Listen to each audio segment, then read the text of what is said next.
السلام علیکم، میں شائستہ ساجد پروفٹ سیریز کے ساتھ حاضر ہوں۔ آج ہم پروفٹ حضرت ہود علیہ السلام کے بارے میں سنیں گے۔ اگر آپ سب میرے چینل پر نئے ہیں تو میرے چینل کو سبسکرائب کر لیں، بیل آئیکن کو پریس کر لیں تاکہ نئی آنے والی معلوماتی ویڈیوز آپ تک پہنچتی رہیں۔ حضرت ہود علیہ السلام کا ذکر قرآن شریف میں بار بار آتا ہے۔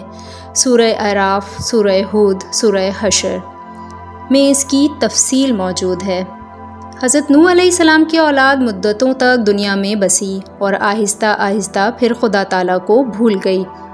شیطان نے پھر ان کو بہکا کر بتوں کی پوجا پر لگا دیا۔ خداوند تعالیٰ جو اپنے بندوں پر بڑا رحم کرنے والا ہے، اس نے پھر حضرت ہود علیہ السلام کو اپنا پیغمبر بنا کر ان لوگوں کے پاس بھیجا، اور انہوں نے اپنی قوم سے جو عاد کہلاتی تھی کہا کہ تم خدا ہی کی عبادت کرو اور اس کے سوا تمہارا کوئی معبود نہیں ہے۔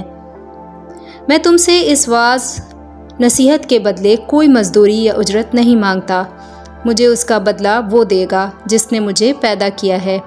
اور اے میری قوم، تم اپنے رب سے بخشش مانگو اور اس سے توبہ کرو، وہ تمہارے لیے مینا برسائے گا جس سے تمہارے کھیت اور باغات اچھے ہوں گے اور تمہاری طاقت بہت بڑھا دے گا۔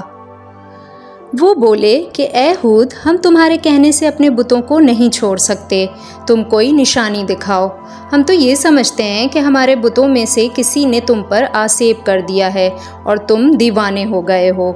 حضرت ہود علیہ السلام نے کہا کہ تم سب مل کر میرے لیے جو تدبیر کرنا چاہو کر لو اور مجھے مہلت بھی نہ دو، میں خدا پر بھروسہ رکھتا ہوں جو میرا اور تمہارا پروردگار ہے۔ میرے ہاتھ اللہ تعالیٰ نے تمہیں جو پیغام بھیجا تھا وہ میں نے تمہیں پہنچا دیا۔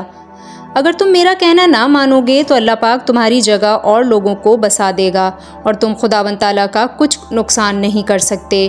اس پر ان کی قوم نے کہا، روز تم ہمیں اسی طرح بہکانے آ جاتے ہو اور ہمیں خدا کے عذاب سے ڈراتے ہو۔ جاؤ اپنا کام کرو، اپنے خدا سے کہو کہ ہم پر عذاب نازل کر دے اور اس میں ہرگز دیر نہ کرے۔ حضرت ہود علیہ السلام جو ایمان لائے تھے وہ غریب اور کمزور تھے، اور جو کافر تھے وہ مالدار اور سردار تھے۔ ان سب نے حضرت ہود علیہ السلام کا مذاق اڑایا۔ آسمان پر ایک بادل نمودار ہوا جسے دیکھ کر یہ سمجھے کہ بارش ہونے والی ہے۔ حضرت ہود علیہ السلام کو اللہ تعالیٰ نے بتا دیا تھا کہ یہ عذاب ہے، چنانچہ وہ ایماندار لوگوں کو لے کر بستی سے باہر چلے گئے۔ اس بادل کے بعد آندھی آئی جو 8 دن اور 7 رات تک متواتر چلتی رہی، یہاں تک کہ سب کافر مر گئے اور نیست و نابود ہو گئے۔ اس طرح ایک بار پھر اللہ تعالیٰ کی زمین کافروں اور مشرکوں سے خالی ہو گئی۔